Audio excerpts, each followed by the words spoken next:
What's going on YouTube, fam? It's your boy Tony 2 times, and we back with another episode of Hood Tales, man. Before I start, be sure to tap that like button. Definitely watch this video to the end to hear the full story and all the details in the case. For the day one, fam, y'all already know it's all love. Thanks for tuning back into another episode. If you're new to the channel and you feeling the content, feel free to subscribe. Definitely hit that notification bell so you can be notified every time we drop a new video. Oh yeah, feel free to share the channel with your peoples. Everybody is welcome. Let's get right into the story. When you are getting money or having motion, as people like to say nowadays, you definitely have to move a certain kind of way.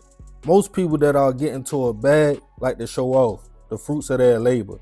Whether it's driving a nice car, having jewelry on, or big stacks of money on them at all times. Social media is also a big stage for people to show their success on and go on platforms just to flex. For most, they like the attention that comes with being that guy or that girl. And for men that's out here shining, most of the time they attract women.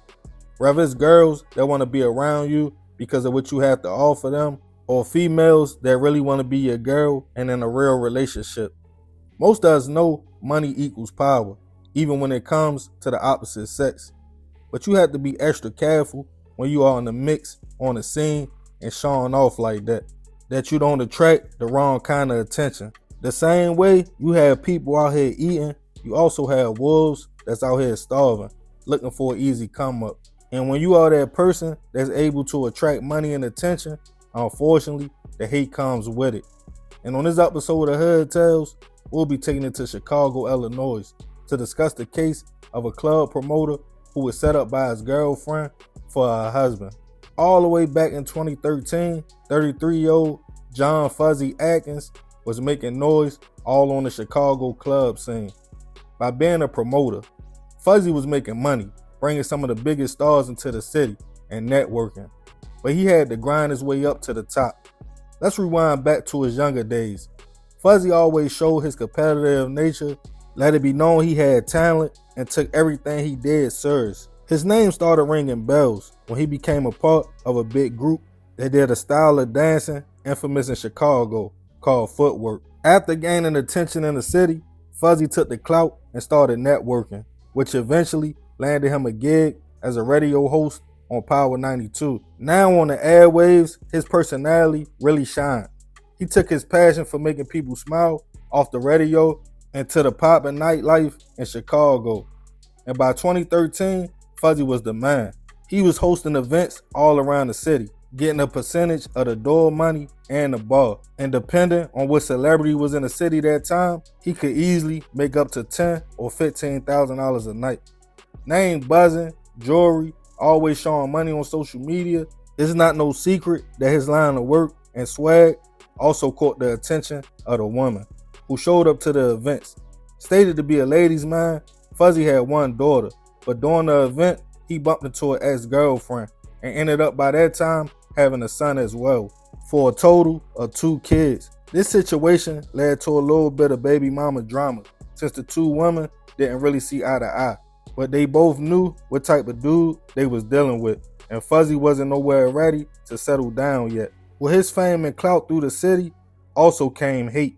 He had been robbed a few times, leaving clubs in the city for jewelry and money, even being finessed by a business partner and fellow club promoter, who after one of their big nights ran off with all the money. But despite all that, navigating a dangerous city like Chicago, Fuzzy was surprisingly loved more than he was hated. On August 30th, 2013, it was a Friday night, when the man called his mother to let her know he was going to the infamous club, Adriana's, to host the event.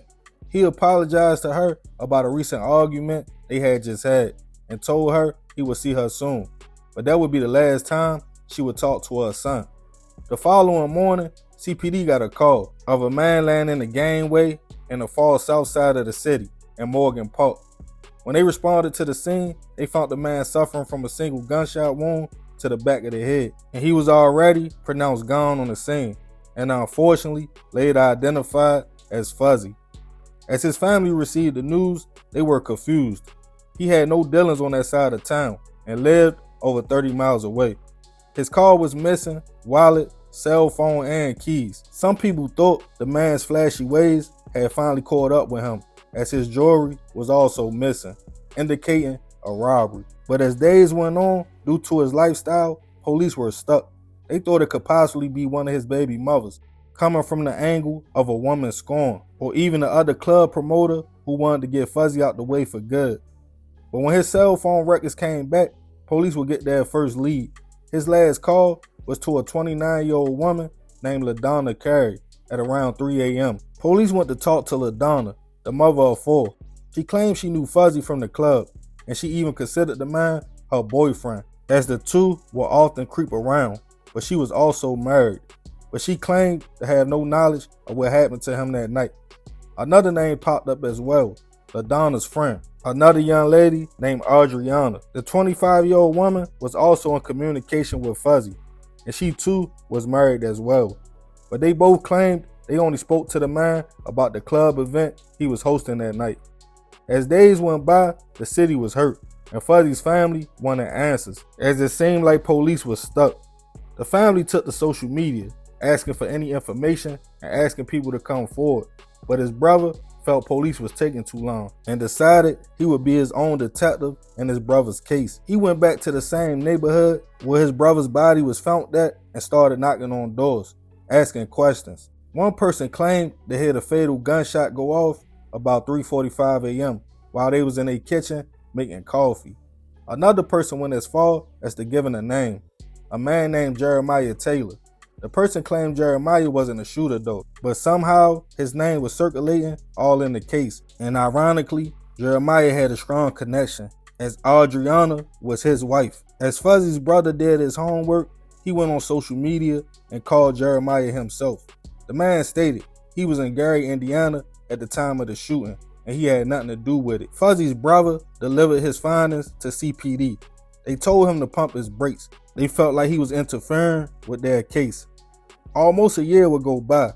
It seemed the case would go cold, when out of nowhere, police finally got their first lead from an unlikely source, an inmate at the Cook County Jail. The man claimed he got a visit from his homegirl LaDonna, and she told him her and her homegirl had set Fuzzy up. He stated she told him they went to the club, Adriana's, looking for a lick, and she felt like her side dude Fuzzy would be the perfect target. She claimed she called him and promised if he pulled up, they could get it in. When he pulled up to the location, it was her and Adriana waiting outside in the gangway. When Fuzzy got out the car though, both of the women ran away, as their husbands ambushed the man, robbed him, and one of them shot him in the back of the head. Police needed to verify the man's claims, so they looked at the club video from that night, and it did in fact show both young ladies at the event. So they then asked the inmate to ask LaDonna to visit him again.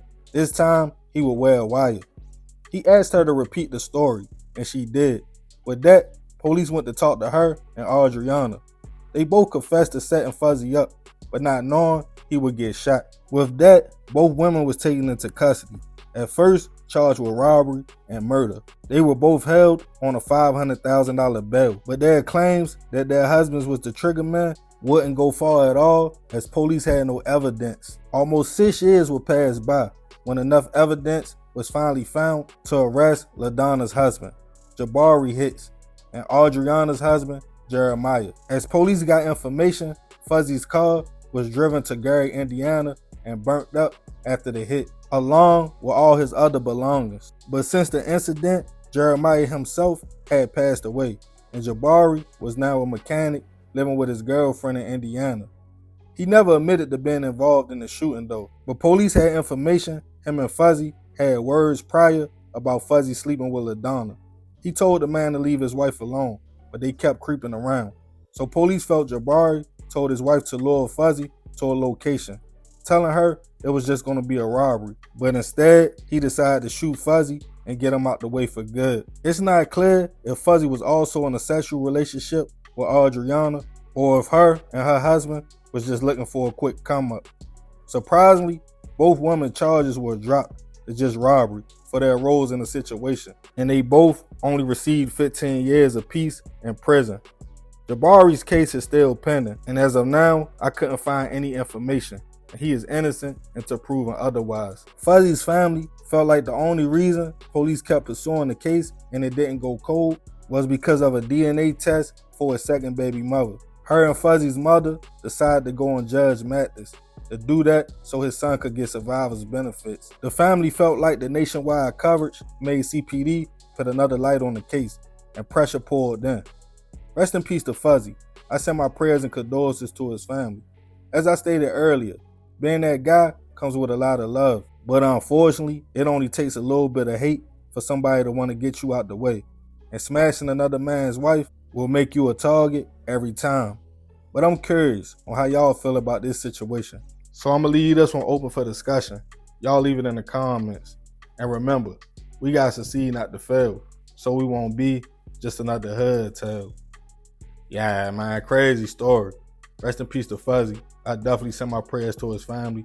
But like I said, I want to know what y'all think about the situation. Y'all leave it in the comments. I appreciate you if you made it to the end. This is another episode of Hood Tales. It's your boy Tony 2 times. Love, fam. I'm out.